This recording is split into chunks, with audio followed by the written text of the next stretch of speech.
A special thank you to each of our subscribers who make this channel possible. Here's today's story. In a troubling escalation of violence, dozens of Israeli settlers have launched arson attacks targeting a Palestinian warehouse, a Bedouin village, and farmland in the northern region of the occupied West Bank. These incidents, which occurred on Tuesday, have resulted in several injuries among Palestinians and have been described as part of a wider pattern of settler violence that coincides with the critical olive harvest season. This surge in violence comes on the heels of a report from the United Nations Humanitarian Office, which indicated that the number of violent attacks by settlers last month was the highest recorded in nearly 2 decades. Since the occupation of the West Bank and East Jerusalem during the 1967 Middle East War, Israel has established approximately 160 settlements, housing around 700,000 Jewish settlers on land that Palestinians seek for a future state, alongside Gaza. The population of Palestinians living in the area is estimated to be around 3.3 million. The settlements are deemed illegal under international law, yet their expansion continues unabated. Footage from the attacks on Tuesday reveals dozens of masked individuals on a hillside east of Tulkarm, where a Palestinian warehouse in Beit Lid was set ablaze and lorries were destroyed. In the Bedouin village of Deir Sharaf, tents were seen engulfed in flames, accompanied by the distressing sounds of women shouting in panic. Muayyad Shaban, the Palestinian Authority Minister and head of the Wall and Settlement Resistance Commission, condemned the assaults, labeling them as part of a systematic campaign aimed at creating a hostile environment through intimidation and terror against Palestinians.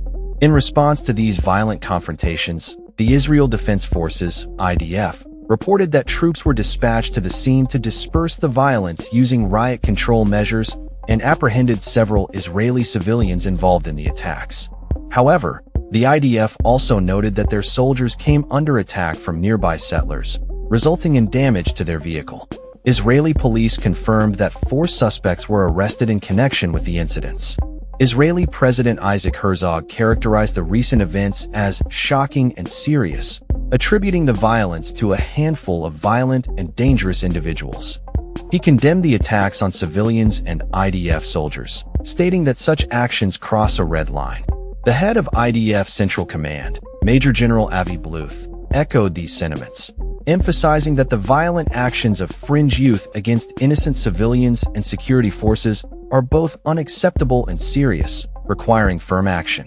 The large-scale violence on Tuesday marked a rare instance of Israeli law enforcement taking action against settler aggression, which has surged since the Hamas-led attacks on Israel on October 7, 2023, which ignited the ongoing Gaza war. According to the Israeli rights group Yesh Din, of the 1,701 police investigations into offenses committed by Israelis against Palestinians in the West Bank between 2005 and 2024, an astonishing 93.8% of these cases were closed without any indictments being filed. The UN's Office for the Coordination of Humanitarian Affairs, OCHA, reported that in October alone, there were more than 260 Israeli settler attacks that resulted in casualties or property damage, averaging 8 incidents per day. The violence during this year's olive harvest has reached unprecedented levels, with around 150 documented attacks leading to over 140 injuries among Palestinians and the vandalism of more than 4,200 olive trees and saplings across 77 villages. Since the beginning of the year, there have been approximately 1,500 recorded settler attacks. Tom Fletcher, the UN's Emergency Relief Coordinator, recently stated that the failure to prevent or punish such attacks is inconsistent with international law and called for the protection of Palestinians, insisting that impunity must not prevail and that perpetrators should be held accountable. Palestinians and human rights organizations frequently accuse the IDF of either protecting or aiding extremist settlers. On Tuesday, hundreds of mourners gathered for the funeral of 13-year-old Issam Walla in Beita, who had reportedly been in a coma since inhaling tear gas fired by the IDF while villagers were harvesting olives near the settler outpost of Eviatar last month.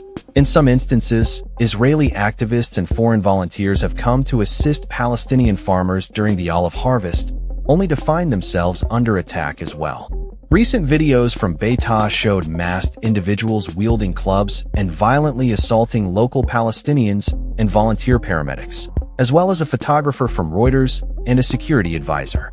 An Israeli civilian, a 77-year-old head of a Tel Aviv art college who joined the harvest, was also seen with blood streaming down his face after being attacked. The BBC has reached out to the IDF for comments regarding this incident. In Burin, a nearby village, settlers targeted Palestinian olive harvesters and an off-duty IDF reservist who was assisting them. Reports indicate that settlers also stole bags of olives during the confrontation. The IDF stated that several Israeli civilians threw stones at the harvesters, resulting in injuries on both sides and necessitating medical treatment for the injured. The IDF added that their soldiers intervened to disperse the conflict. The olive harvest is a significant annual event for Palestinians, representing a vital source of income for many families. According to the Israeli settlement watchdog Peace Now, the number of new homes in West Bank settlements for which tenders have been published in 2025 has reached an unprecedented high of 5,667 housing units, projected to accommodate around 25,000 residents.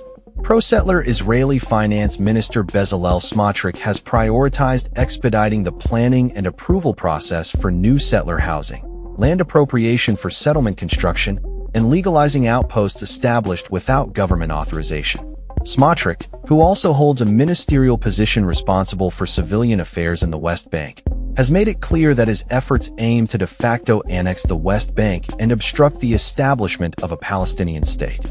In other news, about 14,000 babies are at risk of dying within 48 hours if humanitarian aid does not reach them, according to a UN humanitarian chief. Meanwhile, mediators are working to negotiate the exit of numerous fighters believed to be hiding in a southern area of Gaza under Israeli control. Additionally, Sami Hamdi, a British journalist known for his outspoken criticism of Israel, has been detained in ICE custody for several weeks. The Israeli military confirmed the return of a soldier's body from Gaza after an absence of 11 years. As the situation continues to unfold, the international community watches with growing concern over the escalating violence and the humanitarian crisis affecting both Palestinians and Israelis in the region. That's all for this story. We upload videos every day covering many different subjects, so hit that subscribe button to stay informed. Thanks for watching.